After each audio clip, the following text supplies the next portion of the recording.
సీరియల్లో సినిమాలో నటించాలనుకుంటున్నారా? అయితే వెంటనే మా యాక్టింగ్ స్కూల్లో జాయిన్ అవ్వండి. సుమన్ టీవీ ప్రేక్షకులకు ఈ రోజున దేశానికి వెన్నెముకగా నిలుస్తూ మనందరికీ కడుపు నిండా అన్నం పెట్టేటువంటి రైతులకు ప్రభుత్వం ఇచ్చినటువంటి ఒక మంచి పథకాన్ని గురించి వివరంగా చెప్పుకుందాం. కిసాన్ క్రెడిట్ కార్డ్, కేసీసీ అంటారు దీన్ని.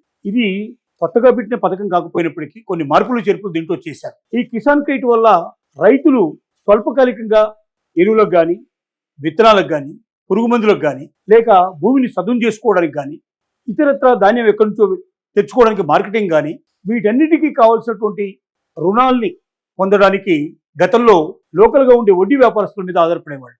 అలా వడ్డీ వ్యాపారస్తుల మీద ఆధారపడటం వల్ల వాళ్ళు ₹5, ₹10 వడ్డీ, ఇంకా అంతకన్నా ఎక్కువ వడ్డీ వసూలు చేసినటువంటి పరిస్థితులు కూడా ఉన్నాయి. అంత వడ్డీ చెల్లించలేక చాలామంది రైతులు ఆత్మహత్య చేసుకున్నటువంటి సంఘటనలు కూడా ఉన్నాయి. అందుకే భారత ప్రభుత్వం 2026లో ఒక పాలసీ తీసుకొచ్చింది.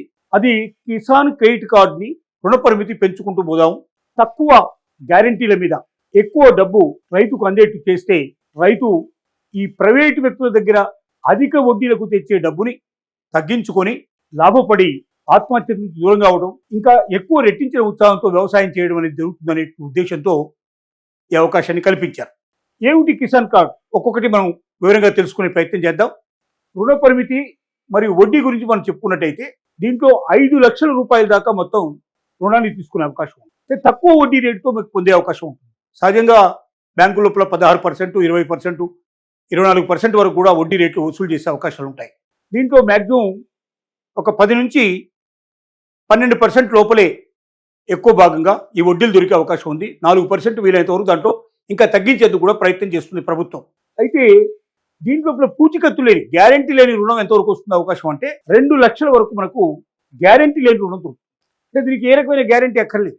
ఒక రైతు తనకు సంబంధించిన పాస్ పుస్తకాలు ఏవైతే ఉన్నాయో, అంటే ఆ భూమి తనది, తన పేరు మీద ఉన్నట్టుగా, తనకి వ్యవసాయ రుణం తను తీసుకుంటున్నట్టుగా, అక్కడ లోకల్గా ఉన్నటువంటి ఎవరైతే వ్యవసాయ అధికారులు ఉంటారో వాడితో ఒక లెటర్ తీసుకొని, ఇతని భూమి ఇంత, ఈ భూమి లోపల ఇతని పంట వేయబోతున్నాడు, ఈ పంట గతంలో కూడా వేశాడు ఇతను అని చెప్పి ఒక చక్కటి సర్టిఫికేట్ తీసుకొని ఇచ్చినట్టయితే ఆ సర్టిఫికేట్ బేస్ మీదుగా ₹2 లక్షల వరకు రుణం అందుతుంది. ఆ రుణం తీర్చడానికి కూడా కాలపరిమితి తక్కువగా ఉంటుంది. ఎందుకంటే ఇది 6 months నుంచి 1 year లోపలనే, మ్యాక్సిమం 5 years వరకు ఉండేటువంటి రుణాలు మాత్రం ఉంటాయి దీంట్లో, అంతకన్నా మించి ఉండవు.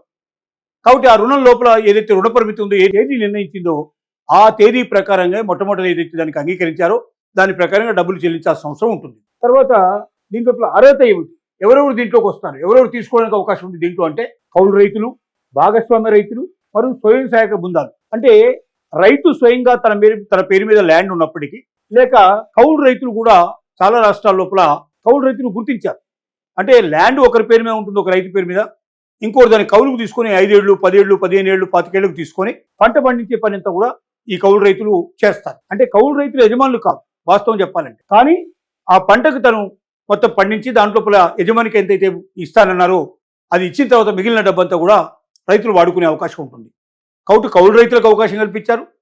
తర్వాత దీంతో పాటుగా భాగస్వామ్య రైతులు, అంటే ఎవరైతే భాగస్వామి పార్ట్నర్షిప్ మీద కూడా ఎవరైతే వ్యవసాయం చేస్తారో వాళ్ళకి అవకాశం కల్పించారు.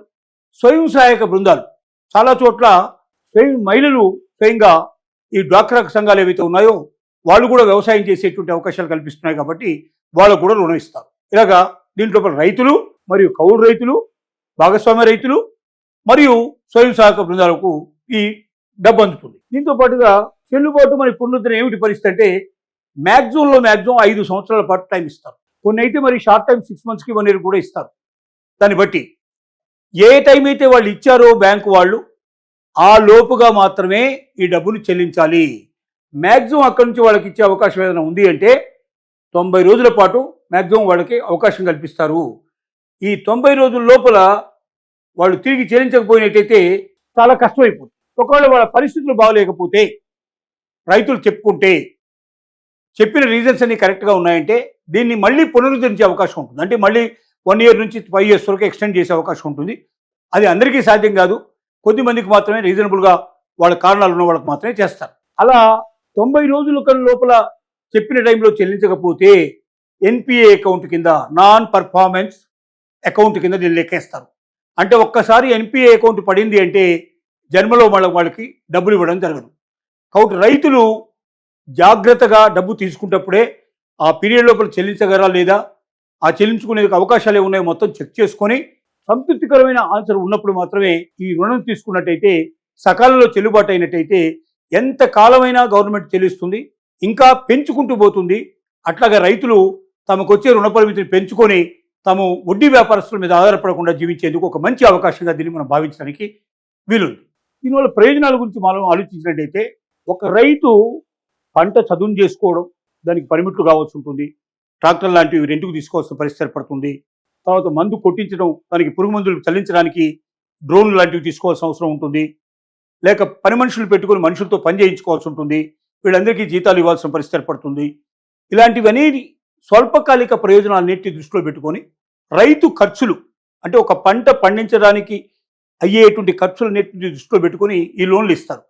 కాబట్టి ఈ లోన్ల వల్ల పంట వేయడానికంటే ముందర పంట వేసిన తర్వాత పంట కోతకొచ్చే లోపల ఏవైతే ఖర్చులు ఉంటాయో ఆ ఖర్చులు మొత్తం దీంట్లోపల పూర్తిగా వాడు చెల్లించడానికి అవకాశం ఏర్పడుతుంది. దాన్ని దృష్టిలో పెట్టుకొని చేశారు. దీనికి సులభంగా డబ్బు విత్డ్రా చేసుకోవడానికి రూపీ క్రెడిట్ కార్డును కూడా ఇస్తున్నారు.